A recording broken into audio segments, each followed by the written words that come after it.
Mr Speaker, my question is to the Prime Minister. Prime Minister, in committing to implement the Uluru Statement from Heart in full, the Prime Minister has previously claimed, and I quote, "There can be no real progress on closing the gap and there can be no reconciliation without treaty and truth-telling." Will the Prime Minister be honest and upfront with Australians and inform the House whether or not he remains committed to a treaty and truth-telling process? The call to the Prime Minister. Thanks very much, Mr Speaker. Well, I've got a question about Uluru's statement from the heart from the Leader of the Opposition. And what I have said very clearly is that I will give respect to Indigenous Australians who have asked for a week to consider their position. I think that is pretty reasonable. That we then have a process of consultation. One of the things that I've been committed to is to the agency of First Australians, not making them just disappear from the process. And that's why I found some of the rhetoric that was used during the referendum so concerning. The idea that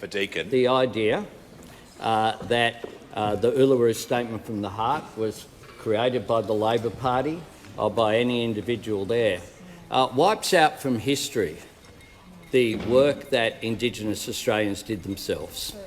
They were asked by Prime Minister Abbott to work on the form of recognition that they wanted, and that is what they did in 2017. And my position is clear about that. It stands in stark contrast with the Leader of the Opposition. Now, it's not clear to me what his position is. It changes all the time. It changed between yesterday and today. In fact, it changed between sunrise and today. More flip-flop than a thong factory, this bloke. This morning he said this, after saying yesterday the second referendum was off. This morning he said this. Nat, I know there's a lot of interpretation of this, but the Liberal Party has gone to elections, every election since John Howard was leader, with the same policy. They just never did it. And I think it is a respectful thing to do. It remains our policy. That's what he had to say. And then he went on to say, Member for Hume, you can only do it when you've got support from Indigenous leaders. So he just asked a question saying ignore Indigenous leaders, don't speak to them about what you're going to do. Order. Prime Minister will pause. The Leader, the Minister for Indigenous, the Minister will cease ejecting, and so will the member for Barker, so I can hear from the Leader of the Opposition. Thank you very much, Mr Speaker. Well, it's on relevance. We asked the Prime Minister just for one straight, honest answer.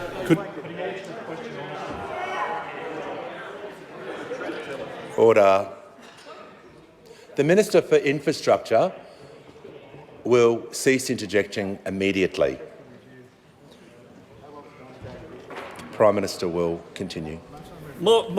More anger from the Leader of the Opposition, Mr Speaker. More anger. But he went on, he didn't just say it once, he said, and that remains our policy. He went on to say, there's nothing new or tricky or changed here. And then he changed it when he went on the Today Show. Can't keep a straight line between Channel 7 and Channel 9. 50-metre walk. You flick the dial and you get a different answer. On one you get two referendums. On the other one you get just one. Time has concluded. My question is to the Prime Minister and concerns the reaction from Indigenous leaders to the Prime Minister's dismal response to his referendum failure. Alira Davis, an Uluru Dialogue member, said, and I quote, "The PM is moving on tonight. He just wants to go to Washington and prepare for re-election, and we're just a blip." Sally Scales, a member of the First Nations Referendum Working Group, said, "The PM was insulting and pathetic. How dare he? A cop-out." Does the Prime Minister remain committed to treaty and truth-telling? Prime Minister has the call. Thanks very much, Mr Speaker. It is a quite extraordinary question, even for the Deputy Leader of the Opposition.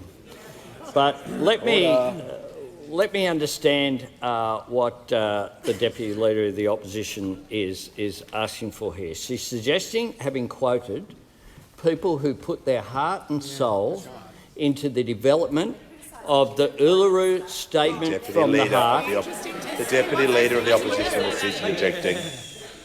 from 2012 at least, but going back from when John Howard promised in 2007 to hold a referendum within 18 months of his election based upon Indigenous recognition.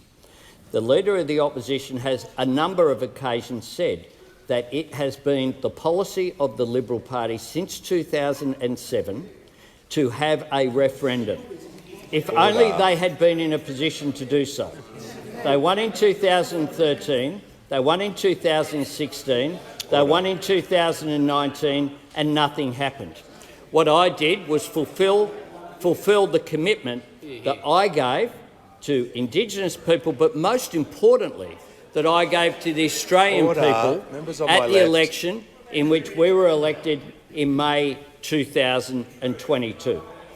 Indigenous Australians asked for Australians to vote on the Indigenous recognition in our Constitution through a voice. They invited, in the words of the Uluru Statement, us to walk with them. They said in 1967 we were counted, in 2017 we want to be heard, was what they said. Now, we fulfilled that commitment, but the Deputy Leader of the Opposition would have you believe, through asking that question, that the people who have spent a lifetime campaigning for constitutional recognition of First Australians, who are understandably disappointed by the result.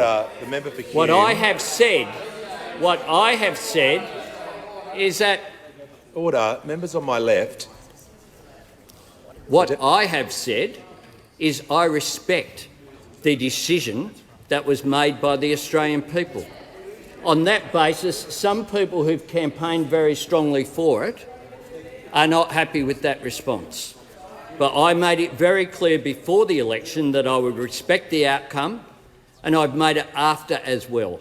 I will show respect to those people. The Deputy Leader shows none. Has concluded.